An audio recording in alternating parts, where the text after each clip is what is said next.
your body is worn out. As long as your heart is filled with cheer and courage, you are young. On the occasion of Guru Purnima, let us invoke the spirit of wonderment and develop a childlike appetite for life. As the enlightened masters were called Balavat, like a child. Jayaji is known for her fresh insights into the subtle Vedantic concepts. Her apt examples and analogies help understand and retain the essence of this philosophy. If you would like to receive notifications of Jayaji's webinars, subscribe to the Vedanta Vision channel on YouTube and click on the bell icon. I now invite Jayaji to decode the secret of staying young. We will begin with the invocation first.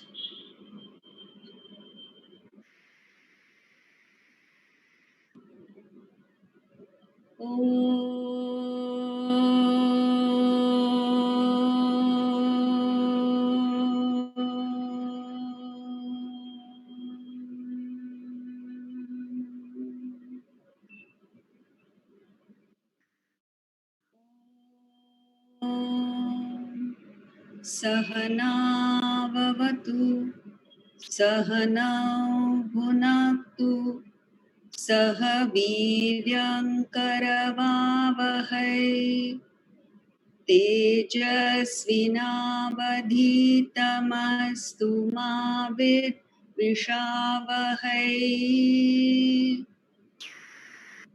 Om Shanti, Shanti, Shanti.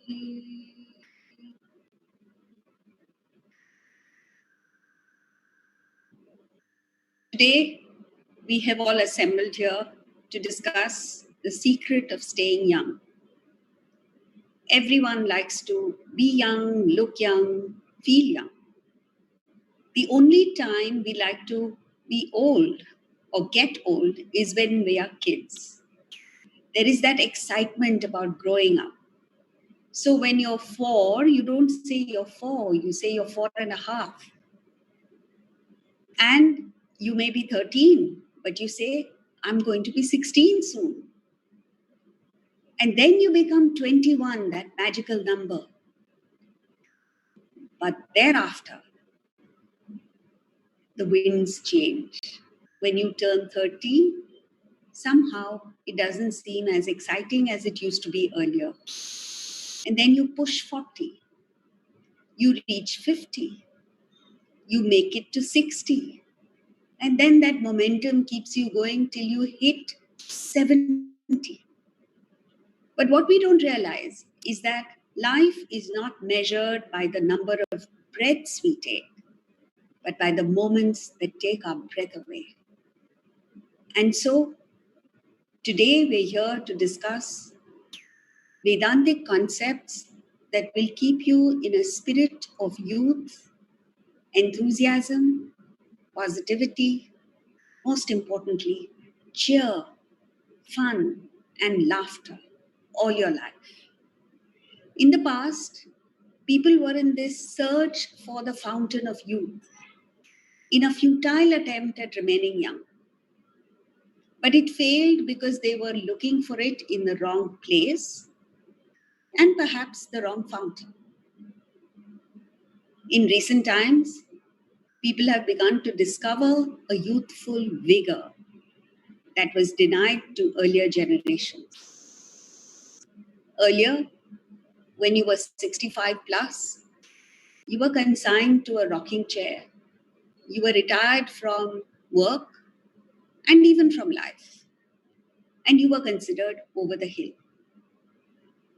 As against this, in ancient India, longevity was there. People routinely lived till the age of 100. But more importantly, they retained that youthful vigor and vitality, which is the hallmark of youth. Many years ago, perhaps in the early 70s, There was an article in the Reader's Digest written by a person called Samuel Ullman. And he said, youth is not a time of life. It's a state of mind. It's not a matter of rosy lips and supple knees. It's a quality of the imagination, a vigor of the emotion, and a freshness of the spirit. Nobody grows old by merely a number of years. You grow old by deserting your ideals. As long as you retain the lure of wonder, what Vedanta calls as that spirit of ashcharya, wonderment, a childlike appetite for life, and a joy, cheer, laughter, and fun. You may be young, though you may be 80 years old. Years may wrinkle the skin, but when you give up enthusiasm, it wrinkles your soul. So, don't fight age, because the truth is, you really don't want to go back to your teenage years. Embrace the wisdom that comes with age, but just make sure that you're not just existing, but living. You don't have to go through the painful procedures, go under the knife to Botox yourself. All you need to do is follow the far more pleasurable path of Botoxing your heart and soul, which is what Vedanta speaks of. A spirit of revival, rejuvenation, and rekindling of your inner personality. Now, why is it that people age so fast? Why is it that they look old even when they're young? It is when you give up hope, courage, cheer, that you become old. Many people are pessimistic about life. Ask them about anything, they will present a very negative view of life. They're full of cynicism, suspicion,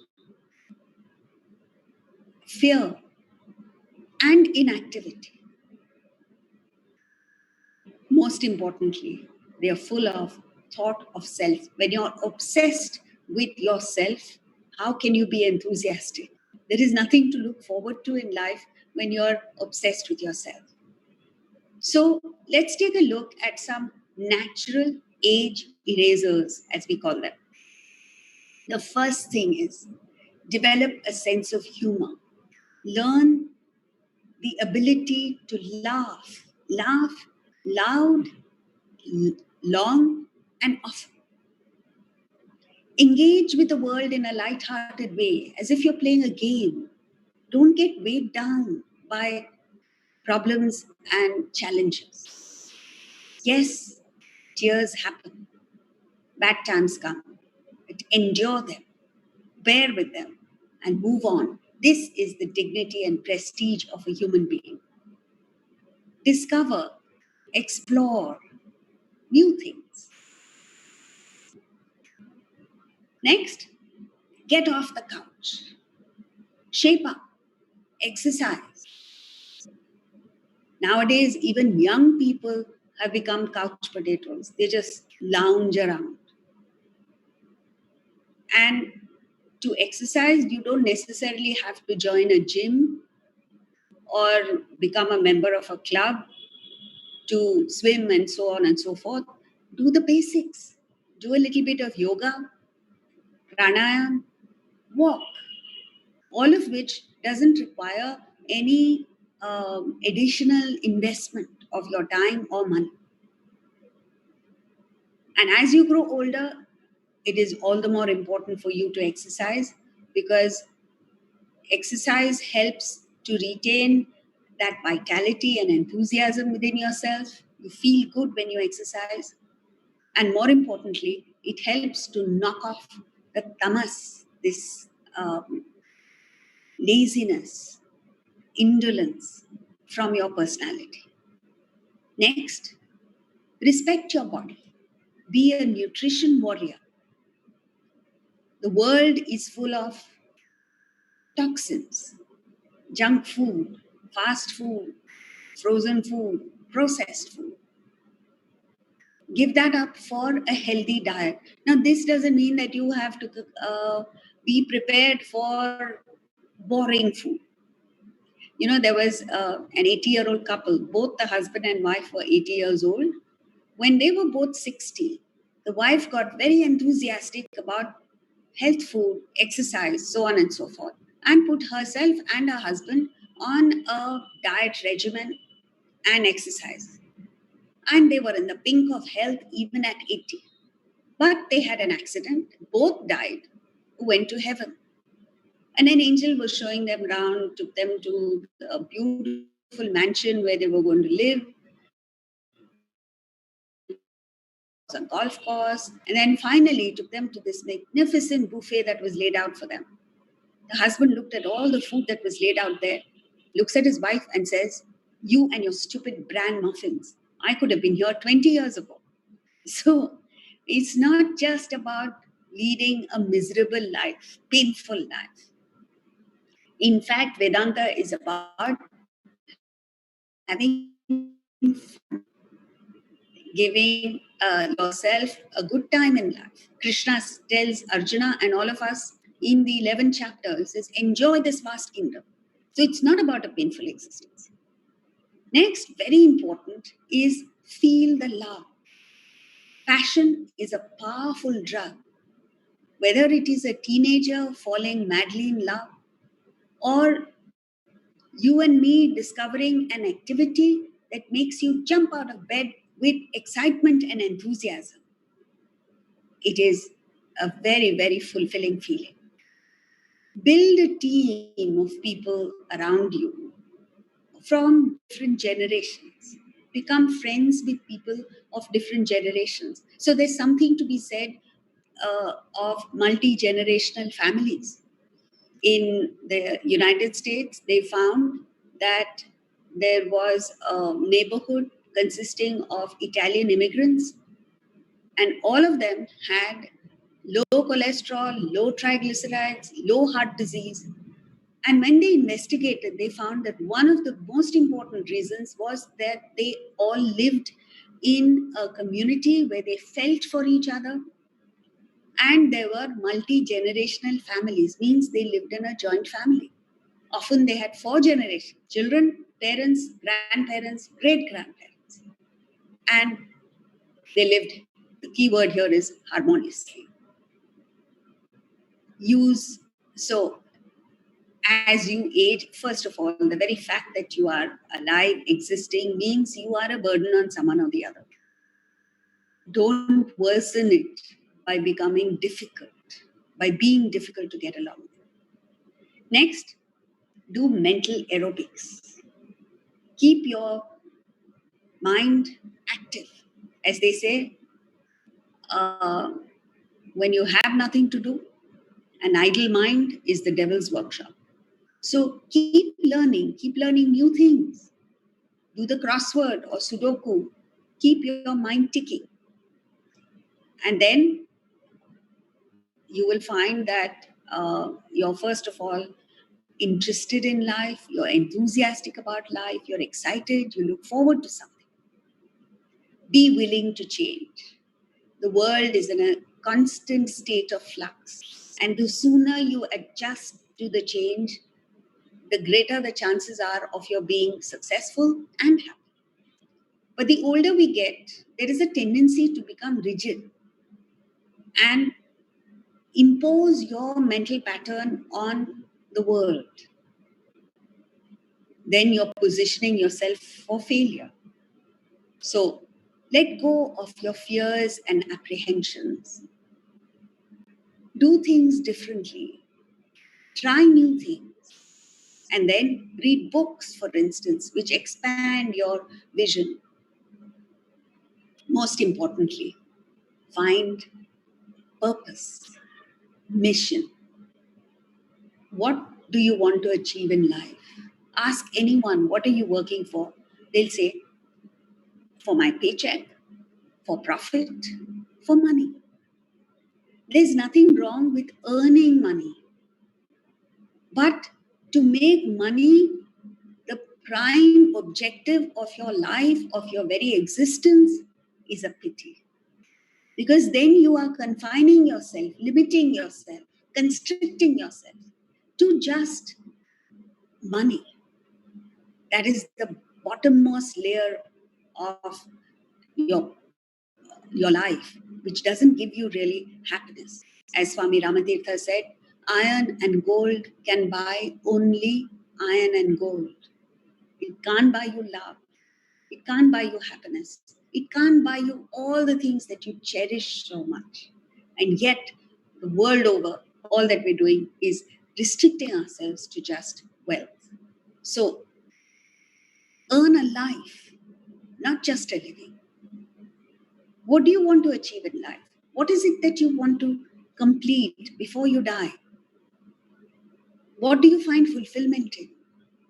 So, this brings us to identifying your talent and using your talent not just to earn money, but to use your resources, your ability, your talent for a higher purpose. That's what you were born for. You look around in nature, you find every element in nature seems to function in a spirit of yajna or sacrifice with no self-interest, no selfish desire, the thought of self that we spoke of earlier. A nightingale sings, it doesn't even look for an audience. It sings because it finds fulfillment in singing, because it was born only to sing. A peacock dances, whether there is an audience or not, whether anyone appreciates it or not. It is only when it comes to the human being that we function with a selfish interest. And that is why no element in nature suffers from stress or depression except the human being. What is it that causes this? Is thought of self. The moment you think of yourself, life becomes boring, monotonous, unhappy, depressing. And you become a stunted individual, like bonsai. So find your purpose, mission. Every one of us is born to achieve something. Then take a look at your future assets. Build your future assets, not just the present. The one thing that is guaranteed to all of us is that our sojourn in this world is temporary. It's going to come to an end sometime. Just as you buy insurance to protect you from, or to make sure that even when things go wrong, you are well taken care of. How about insuring yourself against calamities in life, against mental stress? So, what is it that you carry with you? Have you ever thought about it? There was a kingdom in which they had a strange custom where a king would be appointed once in 5 years. That is not strange because we also have prime ministers every 5 years. But at the end of the 5 years, the king would be ferried across the river to the other shore where there was a jungle and wild animals. And he was left there to be devoured by the wild animals. So when the king was first appointed, he was happy, he was enjoying his monarchy and all the good things that came with it. But with every passing year, the thought of what was going to happen to him at the end of his reign would disturb him. And the last year, he was stressed out. And on the last day, he had to be picked up and put in the boat and ferried across. In this scenario, once a young man opted to be king. He volunteered to be king. And there was a big difference. The difference was with every passing year, his enjoyment, his revelry increased rather than decreased. And he showed no signs of discomfort. He wasn't ill at ease at the thought of what would happen at the end of 5 years. On the last day of his monarchy, he threw a magnificent banquet for all the citizens, waved goodbye to them, and walked into the boat. So the boatman was an old man who had ferried several kings across. When he looked at this king, he thought, perhaps he doesn't know what fate is awaiting him. But before he could say anything, the king looked at him and said, "Oh, I forgot one thing," and asked him, "How much do you get paid to ferry a king across the river once in 5 years?" So he said, 5,000 rupees a month. And the king asked him, "Will you work for me if I double your salary?" The boatman got confused. He thought he was offering him a job in heaven. Just then, they reached the other shore. And to the boatman's utter surprise, he found that there was no longer this jungle on the other side. There was a fantastic new city created. So, what the king had done is, every day that he was king, temporary king, he enjoyed the kingdom, he ruled the kingdom well, he did everything that a king should do. But in addition, he was systematically transferring his assets to the other shore and building a kingdom there where he would be permanent king. This is what Vedanta talks to us about. What I today here in this life, all of us are kings, maybe queens, but our reign here is temporary. It's going to come to an end. That is the only assurance that all of us have. What are you doing about ensuring your permanent kingship, permanent monarchy? Are you transferring your assets to the other shore? In other words, what can you take with you after death? Can you take your wealth with you? No. Can you take your family with you? After this session is over, ask your family members, when I die, will you come with me? You won't get an answer. And even if they want to come with you, it's not possible. What is it that you take with you? You only take your inner personality, the state of your mind, intellect, and vasanas. Vasanas are the philosophical genetic code of your personality. Vasanas are the insubstantial form of your substantial individuality. It is that which is the unmanifest form of your desires, the blueprint of your personality. This is what you transfer. You leave your body behind, you leave your knowledge behind, you leave your relationships behind, you leave, and of course, you leave your wealth and assets behind.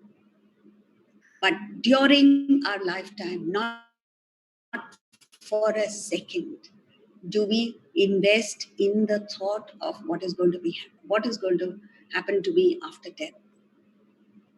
What is it that I'm going to take with me?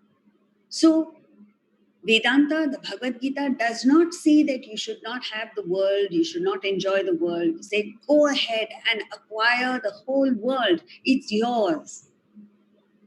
Enjoy the world by all means, every aspect of the world. But don't forget to invest in your insurance, future insurance. Don't forget to transfer your assets to the other shore. And all that it takes is a little bit of time and a little bit of effort. As Adi Shankaracharya said, Bhagavad Gita kinchidadhita. Study the Bhagavad Gita just a little. You don't have to spend years or set aside your whole life for it. Just maximum 1 hour a day in the study And that will stand by you right through life and after life. So, in other words, think spiritual. This is India's greatest contribution to the world. In our long, unbroken civilization, we have gone through the ups and downs of life. We have earned a lot of money. People have described ancient India as having streets lined with gold. And we have gone through bad times. But never have we forsaken or given up our spiritual heritage. And this is because of this unbroken Guru Shishya Parampara, mentor disciple lineage. So, what does this entail? To put across briefly, for those of you who are interested and are motivated and inspired to transfer your assets to the other shore, we have the entire Bhagavad Gita on pen drives. Technology has enabled us to get the knowledge across, even though we may be thousands of miles away. So help yourself to that. And what we have is a translation and explanation in English, which you will find extremely easy to understand, to apply in life, and live it, most importantly. So, the fundamental message of the Bhagavad Gita is that as human beings, we have been gifted with two outstanding abilities denied to all other species. And that is, number one, we have choice of action. To be vegetarian or non-vegetarian is a choice you and I have, denied to animals. To act like a beast or to act in a refined manner is a choice that we have. To be generous and large-hearted or be miserly is a choice that we have. Every moment we have a choice. And since we have the choice, we have also been gifted with the intellect, buddhi, the head, the ability to discriminate, to think, reason, analyze, weigh the pros and cons, and arrive at a decision. The intellect is important because we have choices. Now, choice is a given. Every child makes the choice. But intellect needs to be developed. You need to put in effort to develop the intellect. And since we are a generation that does not like putting in effort, what is happening nowadays is we are all making choices with a poorly developed intellect. And this is what leads to disastrous consequences. Think of one wrong choice you made in life. Invariably, it has been driven by mere whims and fancies of the mind, likes and dislikes. Think of one really good choice you made, driven by the sane counsel of the intellect, the guidance of the intellect. So the intellect is not about mere acquisition of information. It is the ability to control the demands of the senses, the urges of the senses, and the emotions of the mind, the likes and dislikes of the mind.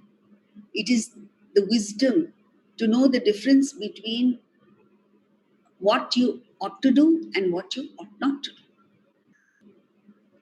So, when you follow the intellect, when you have a well-developed intellect, you are on safe ground all the way in life and beyond. The moment the intellect lets go and the mind takes over, you're on slippery ground. It's like a car skidding. You've lost control over your personality, and it's a scary situation to be in. How do you develop the intellect? By independent thinking, creative thinking. You don't follow other people's convictions. You think, you weigh the pros and cons, And you arrive at your own conviction, independent thinking. Once in a church, they were having, on a Sunday, they were having a fundraising activity of a car wash for some of their, for their charitable cause. And right then, it started raining, so there were less cars coming in. And there's a child who thought of a brilliant idea, and he made a poster saying, "We wash, God rinses," because it was raining. And they had a bumper collection, which they never had earlier, they never anticipated. So it's just creative thinking. It's the use of the intellect. Forget spirituality. Even to succeed in life, even to do well in business, to do well in your career or corporate life or whatever it is that you are pursuing, sport, music, art, you need the intellect to guide you through life. And this intellect is developed, as we said, by thinking. Now, what will you think of? If we are just told to think, you don't know what to think of. Therefore, this is where Vedantic knowledge steps in, the Bhagavad Gita steps in. And I can't think of a better source than the Bhagavad Gita to develop the intellect, in addition to give you the right values in life, which then translate into extraordinary success, effortless excellence, immense happiness, and you grow into a towering personality. You grow to your potential. So give it some thought. Then comes 3 basic principles of life. And if you abide by these 3 basic principles, you will be not only successful and happy, but you will grow spiritually. And all of this you will be able to carry forward to wherever you're going later. You don't lose it. Throughout the Bhagavad Gita, throughout Vedantic texts, they keep saying, Yadgatva nani vartante. Once you gain this, there is no loss. In spiritual life, there is never any loss, irrespective of what happens. Everywhere else in the world, you will go through a loss. You earn a lot of money, you can lose it, just like that. Health, you lose. Everything else in life, you lose. But the spiritual assets that you develop, you never lose. So these 3 principles are: 1, at the physical level, action level. It is not the action that matters. It is the intention, the motivation, the driving force behind the action that makes the difference. So the action is determined by your talent. Each one of us is born with a certain talent, a certain ability, certain expertise. That is a given. You can't change that. But what you can change is the intention behind it. So most of us act with the attitude of taking. Ask anyone, why are you going to work?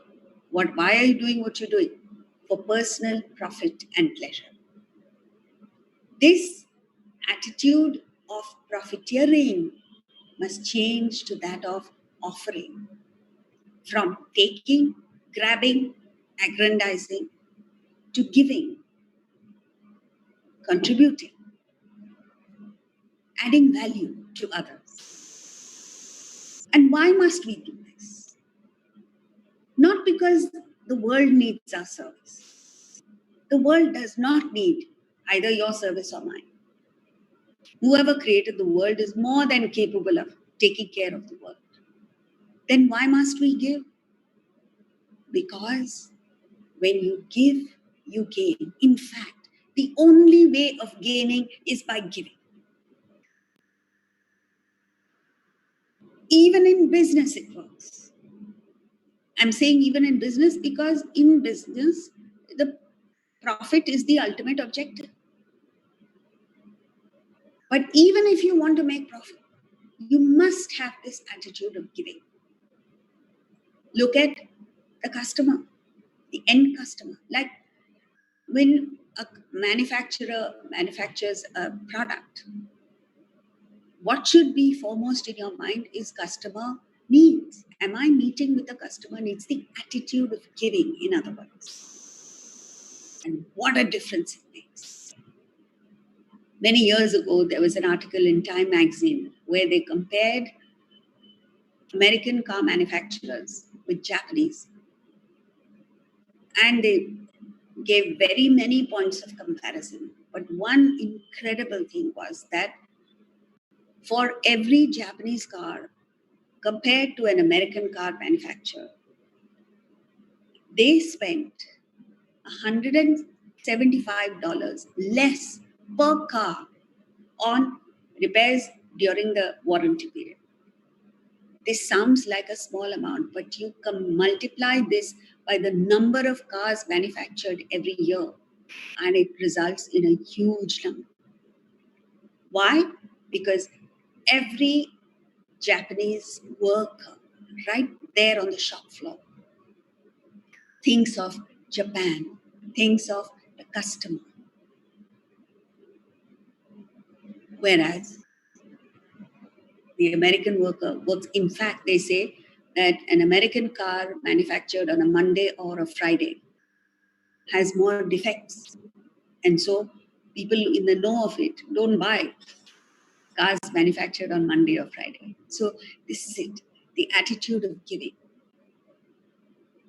When you give, you gain. Grab, you lose. You don't even have to give anything. Just the thought of giving. The moment you think of giving, that moment you are enriched. That moment you benefit, you gain. Next, all givers are happy. The law is that all selfish people will be unhappy. You want to be happy, you have to turn unselfish. And the third thing is, your desires drop and you meet with serendipitous experiences. You know what serendipity is? Sudden, unexpected moments of immense joy, satisfaction, happiness. It's as if some divine force is working to make you happy. So, how do you begin? Fix a higher goal. In the area, you don't have to change what you're doing. You simply have to change why you're doing it. Change from doing it only for myself to doing it for others, for a higher purpose. And then miracles start happening in your life. If you don't believe me, try it. Vedanta is an experimental science. Just change your attitude. Tomorrow morning, from the time you wake up, give yourself one day. Say, treat it as an experiment and say, one day, let me think of the other person and not just myself, and see what a difference it makes. Next, at the emotional level. At the emotional level, Vedanta is roaring with this truth that attachment is the cause of all suffering. In fact, in the second chapter of the Gita, Krishna says repeatedly that all grief, all suffering is because of unintelligent identification and attachment. So now, when Vedanta asks us to detach, we are afraid. So there's a lady who came to me and said, oh, I can relate to all other principles of Vedanta except this thing of detachment. How can I give up? So when we speak of detachment, she thought it was physically moving away from her family members. So she said, oh, but how can I give up my husband? And I said, please don't give up your husband, for the simple reason that nobody else wants him. But it's not that. It's not about giving up a relationship.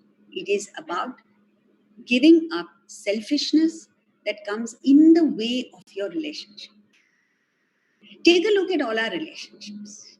Yes, we have the highs, but we also have the lows. We have the days of wine and roses, but then they soon become days of whine and neurosis.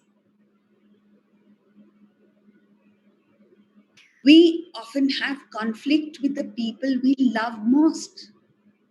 It is the people we love most from whom we apparently get the maximum stress. Why should it be like this? What is the cause? So Vedanta has identified the cause. The love that we profess to have is pure, yes, but it is tainted by selfishness. It is polluted by selfishness. So, what causes the anguish and the torment is not the love, it is the selfishness. So, all that they say is continue the relationship, continue the love, increase the love, just give up selfishness. So, how does this selfishness manifest? How does it play out in life? In our interactions with people, with our loved ones, there is love, but then there is the expectation. Our love is not unconditional, like that of a dog. When you have a pet dog, those of you who have a pet dog will understand that the dog seems to have unconditional love. Whether you treat the dog well or not, whether you shower the dog with care and affection or not, the dog still loves you. Whether you have a magnificent mansion or you live in a one-room apartment, the dog still cares for you. But when it comes to human beings, it's not so. So what happens with human beings? There are expectations. And so the relationship deteriorates to a quid pro quo that you expect from the person. You say, I love you, provided you do this for me. And then you make demands on the other person based on these expectations. And the thing about expectation is that these expectations have no connection with reality. So again, you're positioning yourself for a lot of pain because what you're expecting, it cannot come from the other person. The other person is not capable of returning what you're expecting. And then when these expectations and demands are not met with, there is bitterness, there is anger, there is conflict, there are showdowns. And ultimately, this is the warning that Vedanta gives to us, which most of us don't pay heed to. As Swami Ramatirtha said, wherever there is attachment, there are two things that happen. Number one, the interaction itself will be painful. This we've experienced. And ultimately, you will lose the object or person that you are attached to. We've all experienced that. That one particular shirt that you are extremely attached to. How is it that you drop curry only on that shirt? And it gets ruined. How is it that the particular dress that a lady is fond of, extremely fond of, is the one that tears? And sometimes you wonder, why is it that other things don't get destroyed? Only what I'm really fond of gets torn or stained, or something goes wrong with it. The same thing happens to relationships. It is the person that you love most, your weakest spot, that gives you the greatest anguish and torment. And then, even when this happens, we attribute it to an external factor.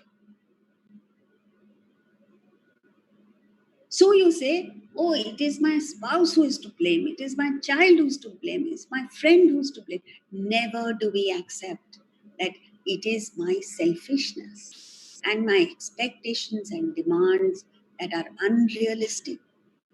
And these are what lead to suffering. So if you don't want to suffer, you have to detach.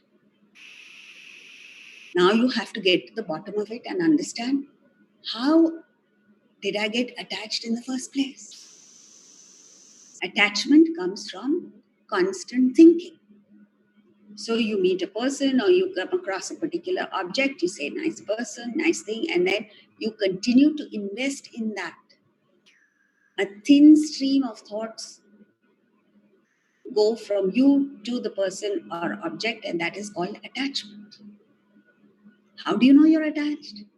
When the person is there, you feel comfortable. When the person is not there, you feel as if something is missing. That's the first danger sign of attachment. Watch out.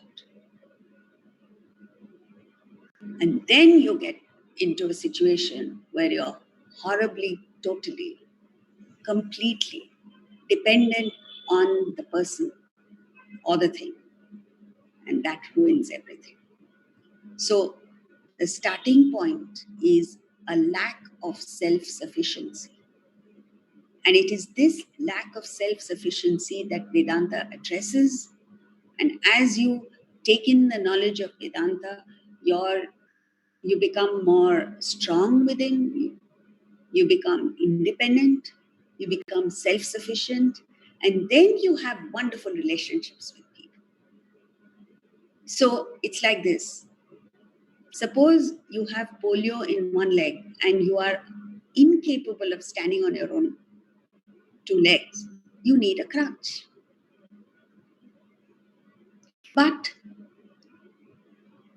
both you are athletic, both your legs are perfectly in place, strong, and you have the luxury of leaning against a wall, that's fine. Similarly, emotionally, when we have this lack of self-sufficiency, when you're not capable of being by yourself, you're like a creeper. You need to hang on to something or the other, somebody or the other. And when you're constantly leaning on someone, the other person feels uncomfortable. His freedom is curtailed. So he tends to say, get off my back. And that is the starting point of all problems in relationships.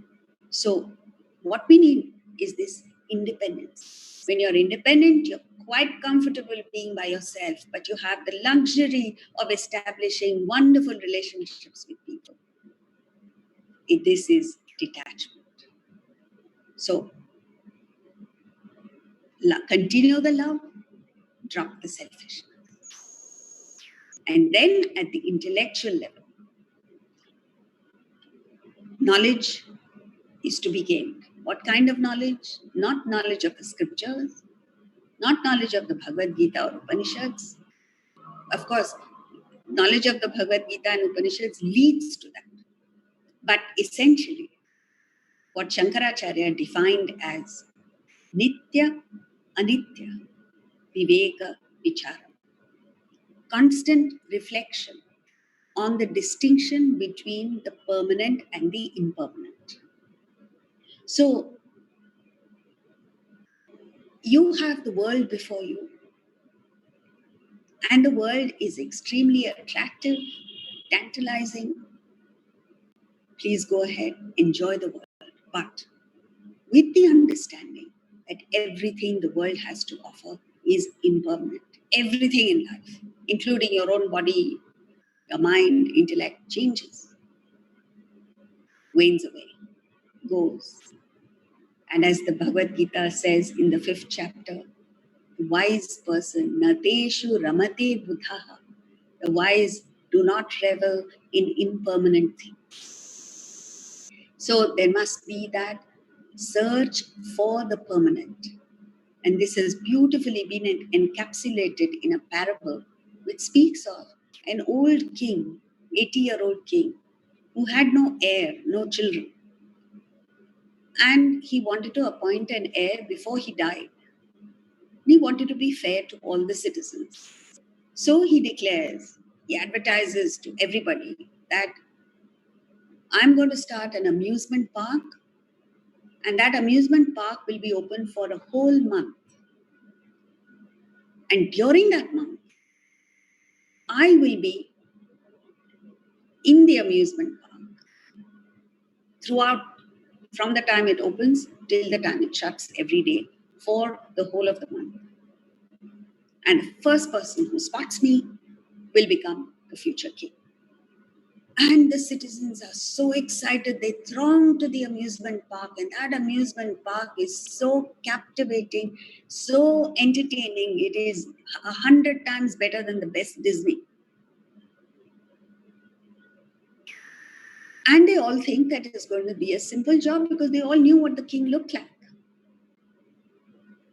But they entered the amusement park, and within the first few rides or the first few shows, they completely forgot the purpose for which they had entered the amusement park. They had entered the park to find the king. They forgot. And they enjoyed the amusement park, the rides and the shows so much that that thought of kingship vanished. And before they knew it, it was the end of the day. They had to exit. This went on day after day. And on the 29th day, one day before the last day, the king was so sad and depressed. And he said, I offered these guys such an easy task, and not one person has recognized me. On the last day, one young man entered the amusement park, and he went through every one of the rides, every show, everything that the amusement park had to offer, and he enjoyed it immensely, 100% enjoyment. But there was one difference, and that difference was in and through his enjoyment of the amusement park, he never forgot the purpose for which he had entered the park. So while he was enjoying, he was looking out for the king. And in the evening, just as the sun was about to set, he was tired. He sat on a rock there and said, this king is a fake. He's not here, because he had looked everywhere. And he was just about to conclude this when he heard the temple bells. And he looked up, and in the corner, there was this little temple that was the only permanent structure in that amusement park. He suddenly realized that was the one place where I haven't looked for the king. So he entered. And as he entered the temple, the evening aarti was going on. The pujari, the priest, was doing the aarti. He waited in respect. And the moment the aarti was over, he didn't get involved even in the aarti. He tapped the priest on the shoulder and said, turn around, my friend. And there was the king. So, you and I are like that, friends. We have entered the world, the most fantastic, the most tantalizing, the most entertaining amusement park you can ever think of.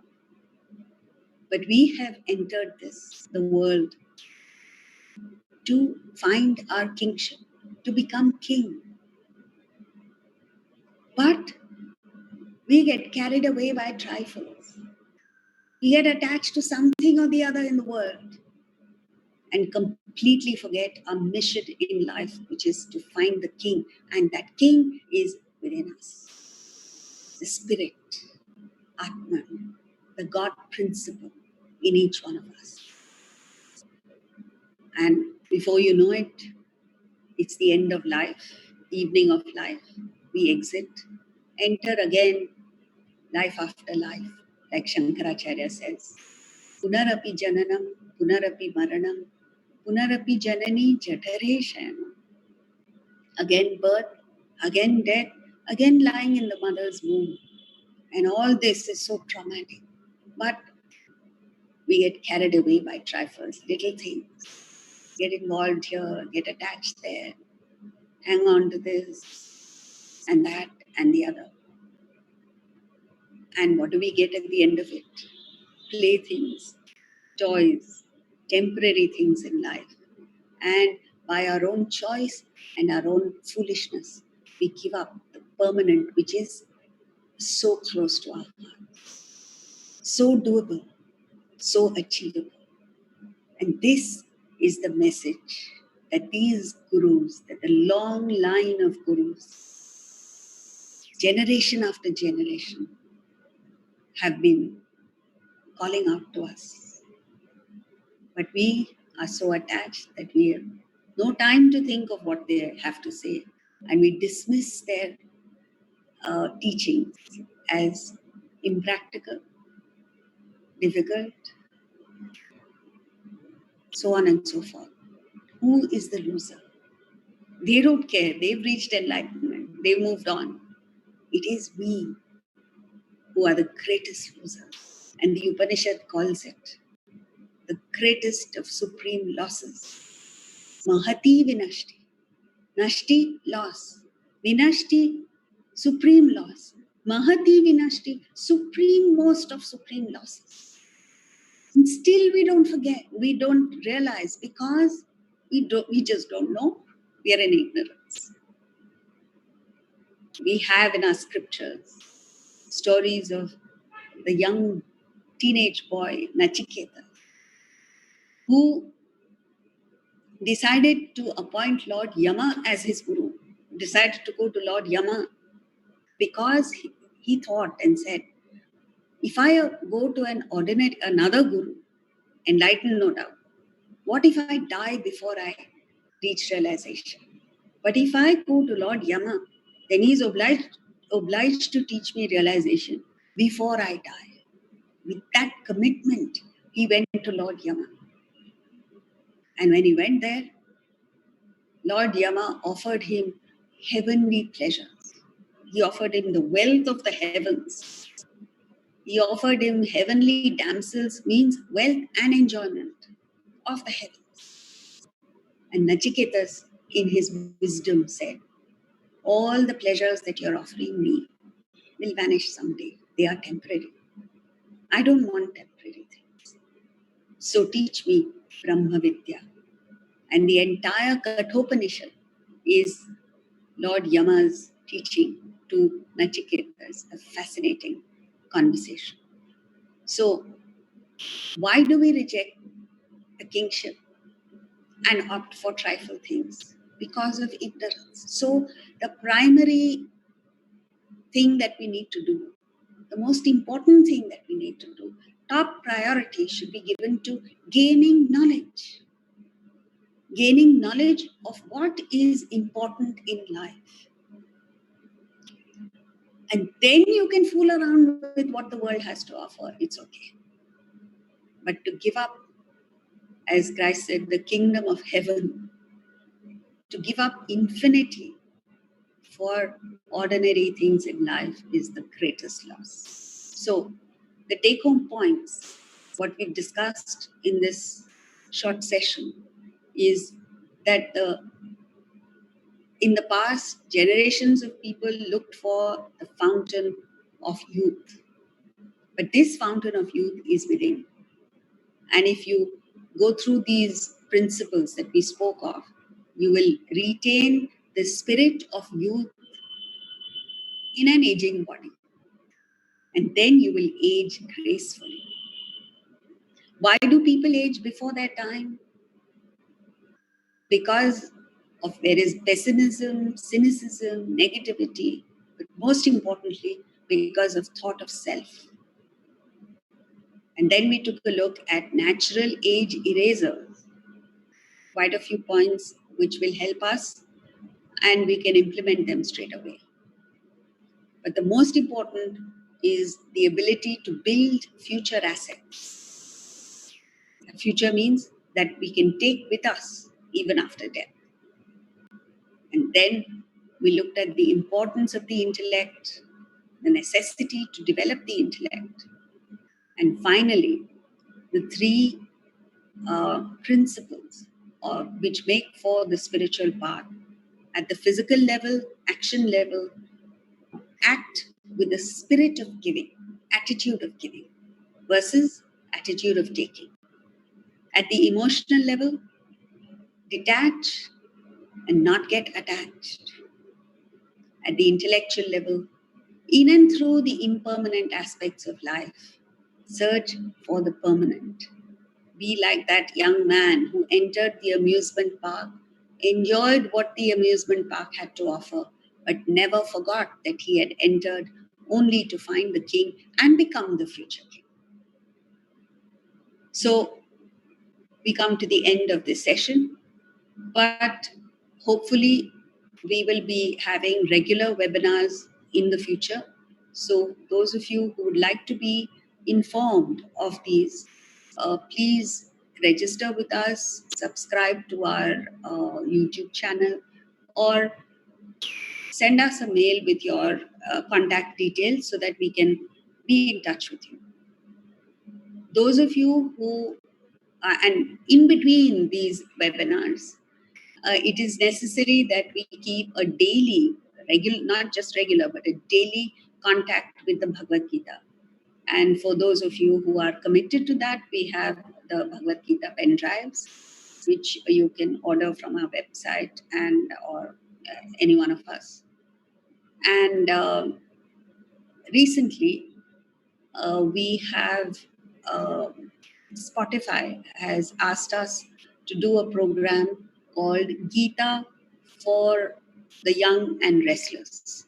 So this is short clips, question and answer sessions, which deal with issues that the young people particularly, but people in general, are facing in life, and what Vedanta has to contribute to resolving these issues.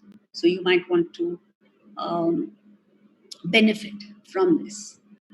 And lastly, those of you who are inspired with what we are doing, we are committed to spreading the knowledge of Vedanta to as many people as possible. And the only thing that motivates us is that we have benefited immensely from this knowledge. We happened to stumble upon it in early on in life, and then realize that most people don't know it. Most people don't even want to know it. Fortunately for us, we have lots of celebrities who have stumbled upon the Bhagavad Gita and the knowledge of Vedanta, and they have been talking about it, like Will Smith, Julia Roberts, and various other people.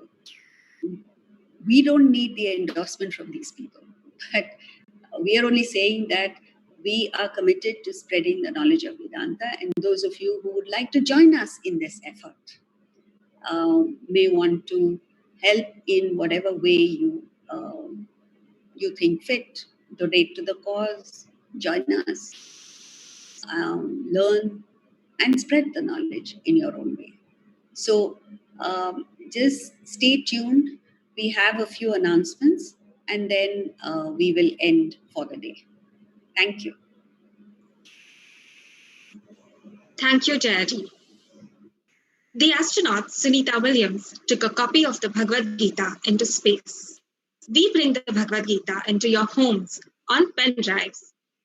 On the auspicious occasion of Guru Purnima, we offer the Bhagavad Gita pen drives at half price only till 31st July.